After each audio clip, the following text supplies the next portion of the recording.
Le Cameroun fait face à de nombreux défis dans l'éducation primaire. Décrochage scolaire, déficit d'enseignants, pression démographique et manque d'infrastructures.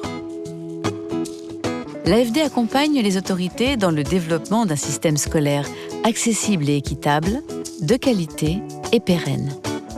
Accessible et équitable, en ciblant les zones d'éducation prioritaire où les besoins sont les plus importants, en créant et en réhabilitant des salles de classe. De qualité, en améliorant les conditions d'enseignement des maîtres et de travail des élèves, notamment des jeunes filles, en recrutant des enseignants du primaire et en valorisant leur travail pour les stabiliser en poste. En formant des enseignants pour une meilleure qualité de l'enseignement et une amélioration du niveau d'apprentissage des élèves dans les matières fondamentales, lecture, écriture, mathématiques et sciences. Pérenne, en accompagnant la gouvernance du système éducatif et le transfert de compétences vers les communes. Concrètement, en 15 ans, l'AFD cède 244 millions d'euros au service d'une éducation universelle et de qualité, notamment à travers le contrat de désendettement et de développement. 4 301 salles de classe construites, 671 salles de classe réhabilitées et équipées, 37 200 enseignants recrutés.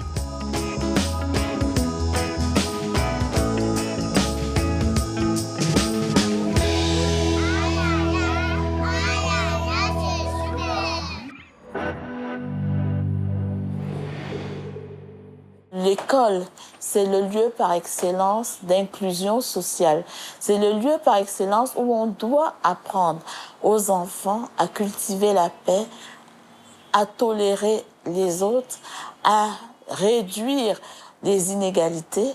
Les enfants de tous sexes, les enfants de toute religion, les enfants de toute culture se retrouvent dans une même enceinte et doivent apprendre à vivre ensemble. Il faut passer à la construction des écoles modernes. Il y a déjà des plans qui ont été prévus à cet effet. Comme je le disais, c'est vraiment des grandes écoles avec des aires de jeu, des écoles avec des laboratoires, des écoles avec des vidéothèques, des écoles avec des fibres optiques, des écoles très bien équipées, des écoles qui respectent le ratio élèves par salle de classe, des écoles où l'enfant en venant se sent épanoui, l'enfant en venant apprend à devenir un homme, commence déjà à prendre conscience de son rôle de citoyen, de la nation en construction.